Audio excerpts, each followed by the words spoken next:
Здравствуйте, друзья! Меня зовут Илья Кузнецов, а это Наташа Тарасова, балерина театра «Кремлевский балет».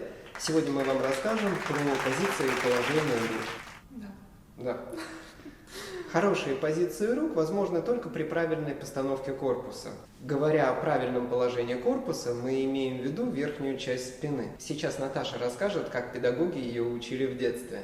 Развести руки в сторону, расправить лопатки, чтобы спина была плоской, чтобы ничего у нас не торчало, не выгибалось. Здесь не было никакой скованности, грудная клетка раскрыта, смотрит вперед и тянется душой в потолок. И таким образом мы растягиваем руки в стороны. То есть мы должны поставить лопатки так, чтобы они не выглядывали из спины. Повернись спиной, покажи торчат. Вот, смотрите, торчат. А покажи убраны. Вот. То есть для того, чтобы убрать лопатки внутрь, мы расширяем спину вдаль в сторону. Расскажи, пожалуйста, как держится балетная кисть. Кисть в любом положении должна быть смягчена, пальцы немного округлены, и между ними обязательно должен быть воздух, чтобы она была не склеенная, не напряжена и не смотрелась скованной. А как бы ты меня научила бы держать кисть? Пальцы немного расслаблены, средний палец подобран и смотрит больше вовнутрь, второй и четвертый мизинец. Слушай, мои студенты, как правило, стоят вот так вот. Что бы ты посоветовала? В первую очередь нужно дать воздух между ними.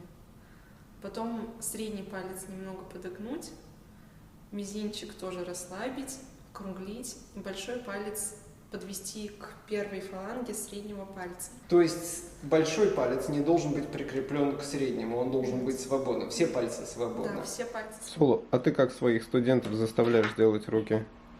Я заставляю держать, прям прижать. Прижать так, чтобы у них эти мышцы, вот этих мышц работал.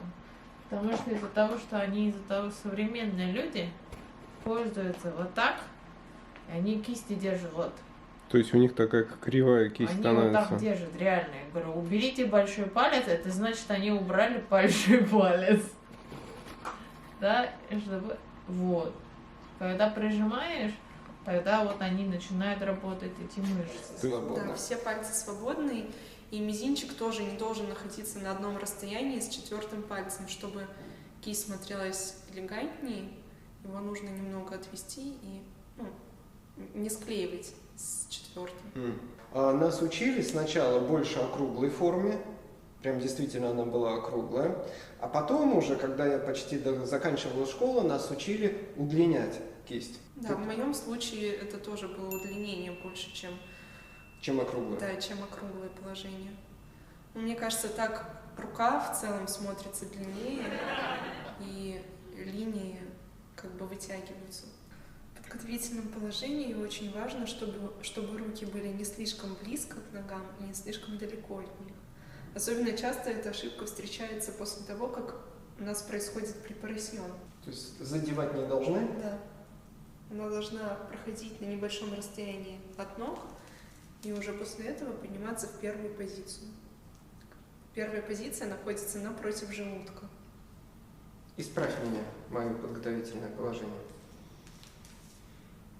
Оно не должно быть слишком коротким и в то же время слишком длинным. То есть я сейчас тоже плохо стою? Да. Тут должно быть что-то между тем и вот этим. И лопатки тоже должны быть расправлены. Плечи развернуты, грудная клетка тянется вперед. Грудная клетка тянется вперед и в потолок. Потолок, да. Но при этом она не должна быть напряжена, как будто бы вы проглотили шкаф. И также не нужно забывать о том, что расстояние между окончанием пальцев должно быть не слишком широким и не слишком узким. Средний. Да, среднее расстояние. А как руки поднимаются из подготовительного положения в первую позицию? Вот так вот медленно поднимаются. Я очень часто встречаю, когда из-за границы приходят к нам заниматься, что первая позиция закрывает линию груди. Не знаю, меня учили показывать специально, чтобы бюст был открыт, чтобы в профиль был виден скат груди, чтобы линия рук продолжала скат линии груди. Вот так вот меня учили. Далее, тоже частая ошибка, это руки слишком вытянутые вперед. Получается дымка не колхозница, а дымка торпеда. Не тоже, очень. Да, тоже лопатки сразу отпускаются и нет опломба в спине, Да, который должен быть при таком положении.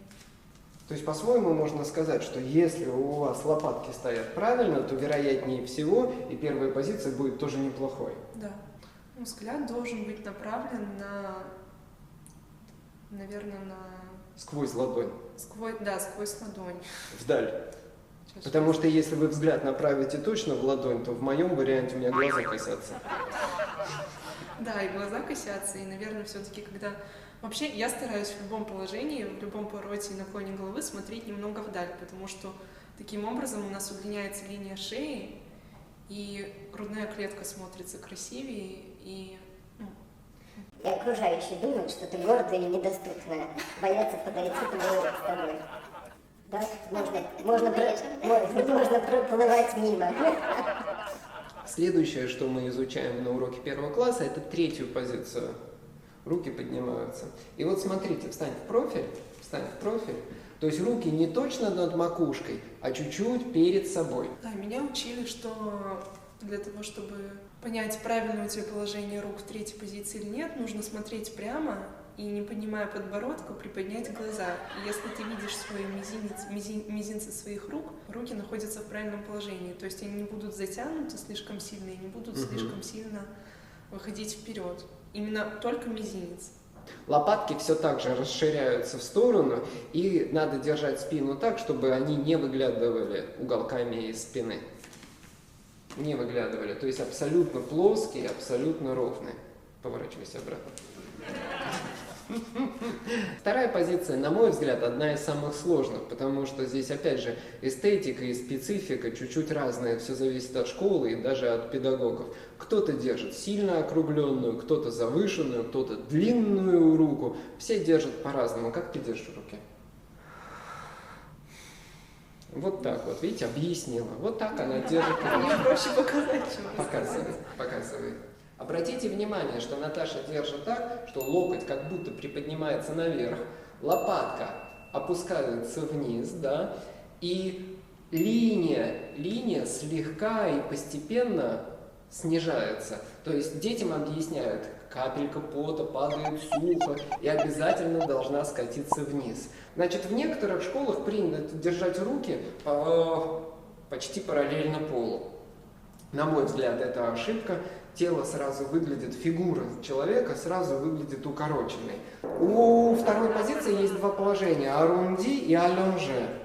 Это алонже, а это арунди. Перед тем, как руки опустить вниз, они из положения арунди встанут в положение алонже, и удлиняясь вдаль, они внизу округлятся вновь в подготовительное положение. Еще, наверное, здесь очень важно сказать, что первым движением начинает нос. И вот тоже очень важный момент, про который мне говорили, это нос третьим пальцем. То есть тогда координация, движение будет смотреться органично. Здорово. Нос и третий палец. Да, вот прям вот как это? Везде нужно следить за тем, чтобы нос провожал твой третий палец. То есть нос... Третий палец это опять какой? Безымянный. Средний. Да, средний. Нос провожал третий палец. Да, и при опускании руки тоже взгляд, нос идет по направлению к третьему пальцу и вместе с рукой завершает движение. Путь. В завершении нашего ролика хочется сказать, что пор-де-бра происходит медленно и плавно. И чем плавнее происходит движение рук, тем выглядит это женственнее и красивее.